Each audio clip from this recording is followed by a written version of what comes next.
Monday the 9th of November. Today's the first day that curfews have gone into place in Portugal. For this region, Porto at least, it's got to be in by, I think it's like 10:30, 11 p.m. during the week, 1 p.m. on the weekends. But as it is, we're just going to go out wandering, see what we can see of this beautiful city. We've come down a different street, like right by our house, but we've found the Continente supermarket and the first KFC we've seen. We've seen the sign for Decathlon for ages, always to our right, and here it is now. And here's the temporary market, because it's closed for like 2 years. Yeah, we'll have to have a look down there.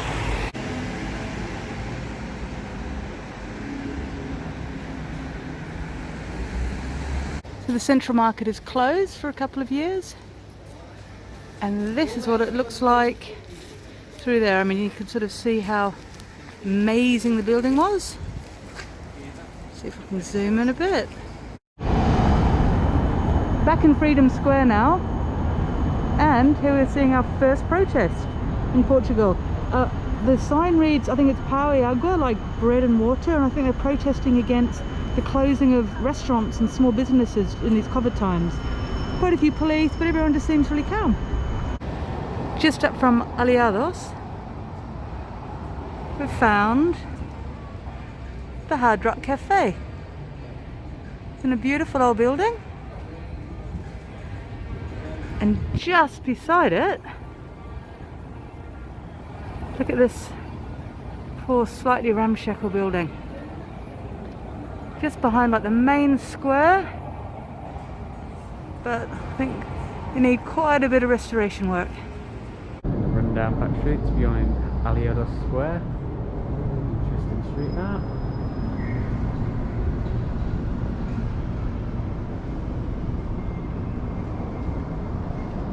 Somersby have certainly done well with the cider trade in Europe. We saw them everywhere in Central Europe and now here in Portugal.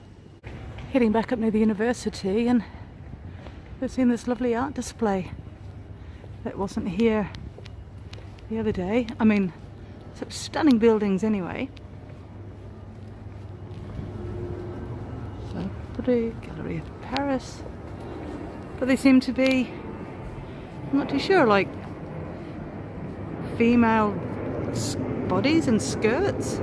And here's an excellent bargain if you need some new socks. 6 pairs for €2.50. For €3 for that one there. Brilliant.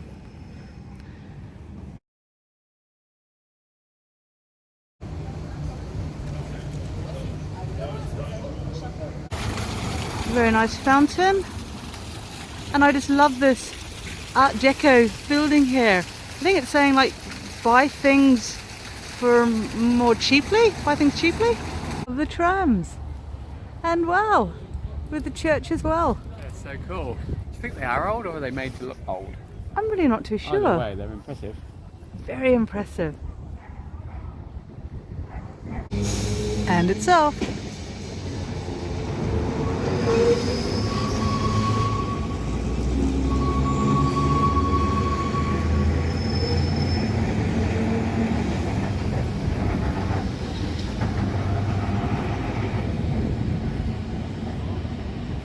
It's always good to know the sizes of the drinks.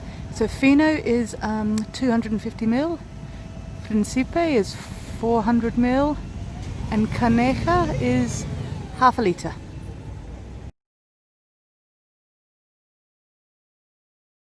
This is the cheapest Indian menu we've seen yet. $6.90. That's pretty good.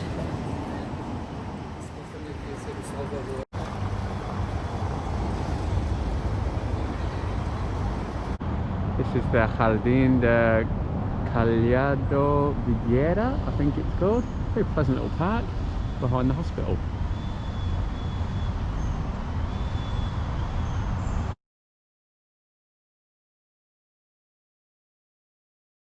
And here's an example of really good menu prices in Porto.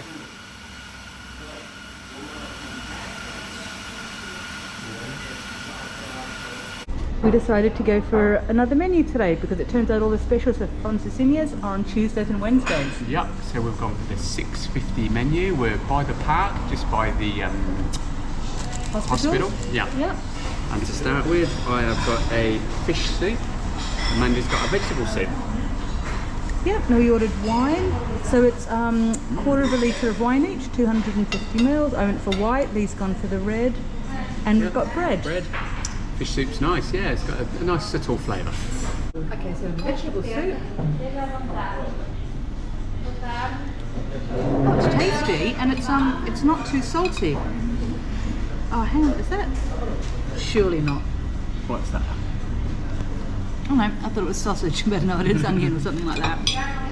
And here comes with bread, like white bread and brown. And the wine, I think it's quite a young wine. How is like it? The green one. The green?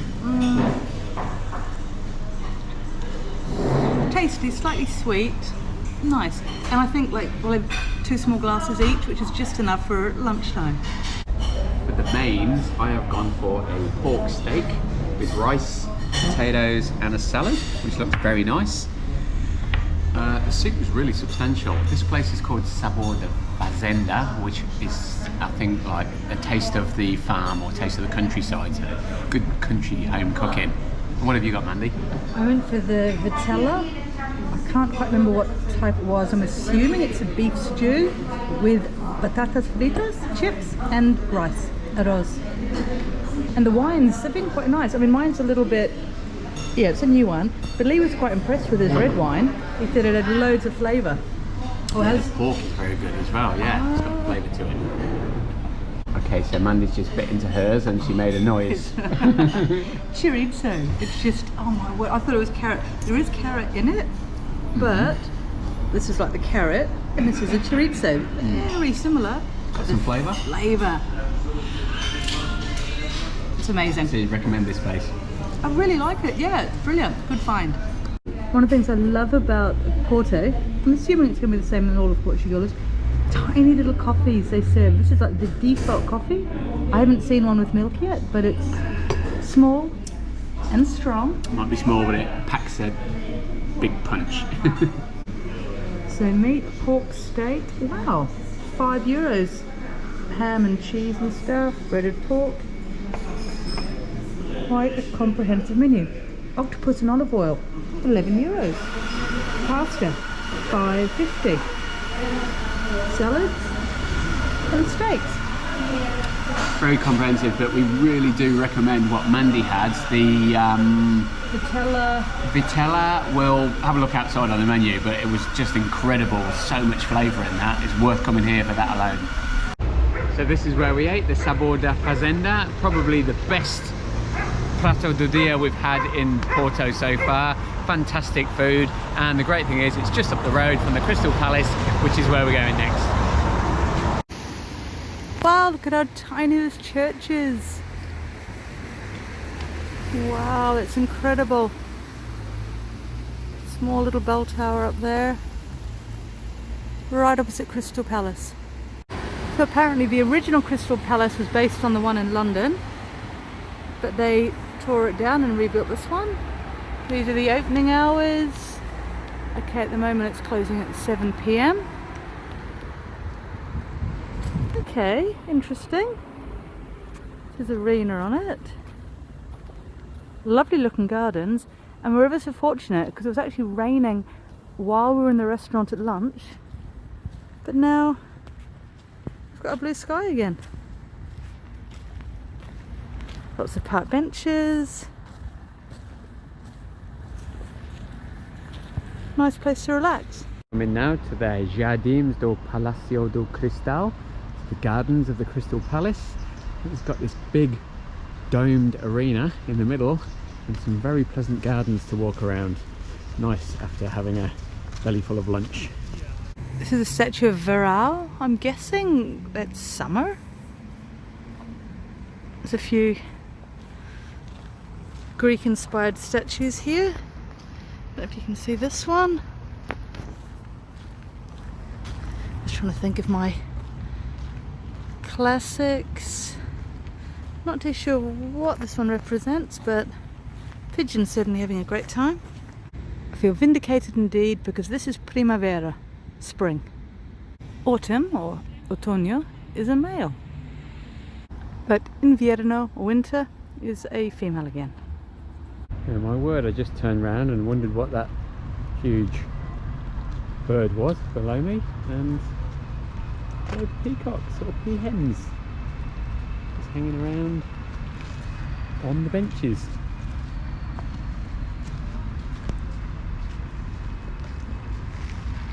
Hello, how are you? When I was a child, we actually had peacocks on our farm in New Zealand. Yep. Beautiful things, but oh my word, do they make a noise. A raucous noise at 6 o'clock in the morning. And speaking of New Zealand, here are more Pōhutukawa, otherwise known as New Zealand's Christmas trees, because they're the most beautiful red flowers in December every year. Unfortunately, the sun's in the wrong place, but you can get an idea of how large this dome is. I've come quite a way back. Still can't quite manage to get it all in, but with the sun behind the dome, it's a bit tricky. But good old Superboc, hey? They've got the naming rights to the arena. I so did not expect to see a peacock here in the gardens, but oh my word, what a magnificent specimen. So far we've tried the first two, Superboc and Superboc Stout, but still got these ones to try, the Munich Dunkel, the Bengal Amber, Barbarian Vice, and the Thames Porter. Looking forward to it. Beautiful gardens and nice views, and very tranquil, hey Mandy? Well, it would be. Yeah, but the leaf blower man's out in full force along with his two henchmen sweeping up the leaves. It's leaf blowing season, isn't it? Feel the serenity.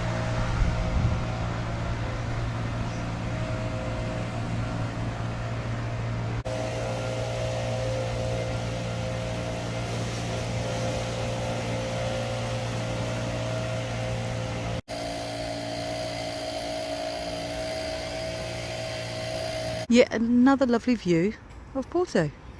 Well, Porto on this side, and over this side of the river, Gaia. So I think it's this way down the stairs to the Garden of Feelings.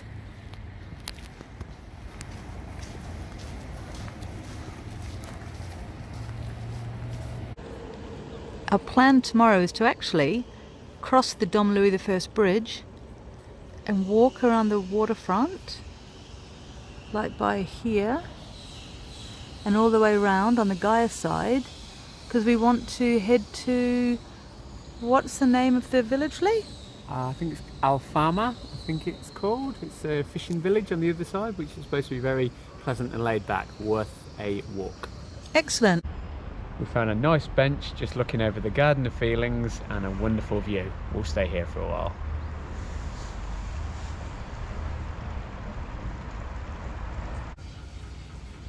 So lovely, the sun's starting to set and the peacocks are having a little nibble in the rose garden. He's sorted for his dinner.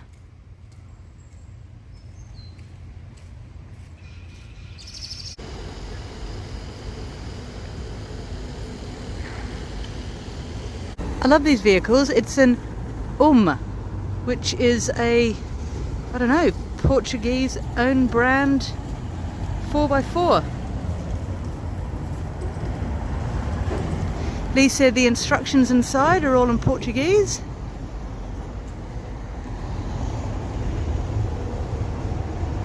Excellent. Oh wow, look at the seats at the back.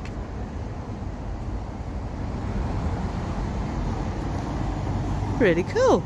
We have found the cheapest Francesinha in town. It's the Buffete Angela, and look at this, with egg and fries, $5.75. It's absolutely brilliant. And she also has a lunch, $5.50 for a lunch, with a plate, bread, drink and a coffee. Excellent. The Buffete Angela is just down this side street by on the Travessa do Carregal, which is on this little pedestrian walkway that we haven't seen before. It's called the Rua de Cedo Feto. excuse my pronunciation. It's brilliant. Yet another street. Walkway, which looks quite interesting. Brilliant. It's such a good day today. We've gone such different ways.